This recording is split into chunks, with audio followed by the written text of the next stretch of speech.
Once I got to the second or third grade and I became more aware of what was going on around me, one of the first things I could remember was getting evicted from our apartment.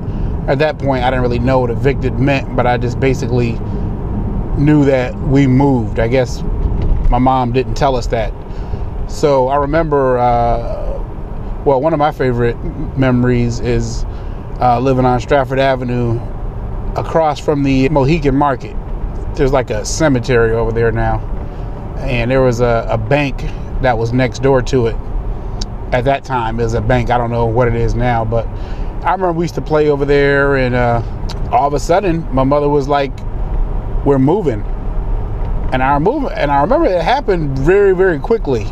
It must have happened to where we had to just, I think the sheriff came and literally put us out on the street, because I remember a few weeks later us going back there and like sneaking into the place and getting a lot of our clothes and stuff that we had left there. I remember at the time when we went back to get our clothes that there was still like food and stuff on the stove, and there were like maggots in it by then or something. So just looking back, that tells me that I don't remember, maybe we were at school or something when the sheriff came, but I just remember that I don't remember when they threw us out, but I remember that all of a sudden I came home from school one day and we went to one of my mother's girlfriend's house. So in hindsight, yeah, we had to have gotten evicted.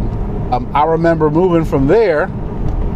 We went to go stay with a friend of hers who lived up the block, the next block up. And I remember we stayed there for, I don't know, maybe like about a week or something. And then after that, I remember we moved to this other place. I remember it was in the middle of the winter, because I remember we moved into this place in the middle of the winter time. It didn't have any heat. It didn't have any hot water. So one of the things I remember is getting up in the morning, and we would still walk to catch the bus to John Winthrop. I guess it was the same bus stop. But one of my earliest things I can remember is probably second or third grade is getting up in the morning, boiling water on the stove in a big pot, and then pouring that water into the bathroom sink. And of course, you know, it's scalding hot so that we could have water to wash up with. And I remember it was in the middle of the winter time. So that was pretty memorable also. The place didn't have heat on because, again, we must have just moved in like at the last second. But also I remember that coming home from school, so cold in there, we just sitting there with like our blankets on and stuff doing homework. And I also remember there was a snowstorm and us having like a snowball fight with the neighbors and, you know, hanging off the bumpers of cars, sliding down the street. So that was probably about, I don't know, maybe like a month or so that we were there. But just in my childhood, I just remember many times being evicted from places, and that'll come up later on in life.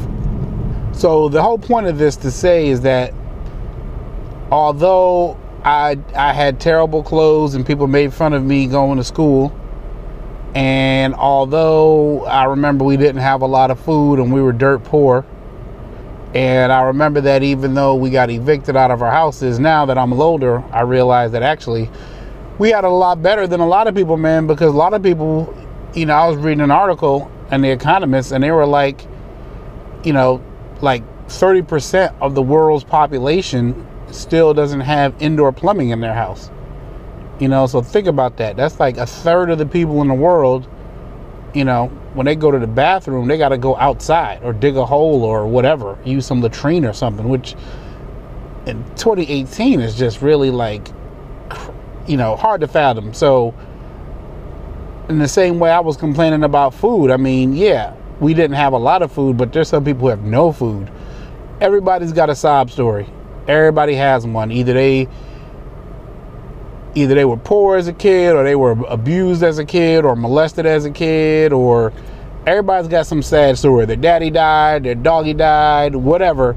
I mean, the sad thing is like, you know, the world just, you know, doesn't care. Or I'll take that back. The world does care, but everybody has their own problems. So once you're sitting there ready to tell them how bad you had it, and, you know, you're wanting somebody to feel sorry, you need to realize that, I mean, the world doesn't operate like that. It may be traumatic to you, But I mean, that's just par for the course. You know, in the grand scheme of things, it's like, well, look, you're still living, you're still breathing. That means you got to get up there and do what you got to do. So just know that, you know, hey, no matter how bad you got it, somebody else probably has it worse.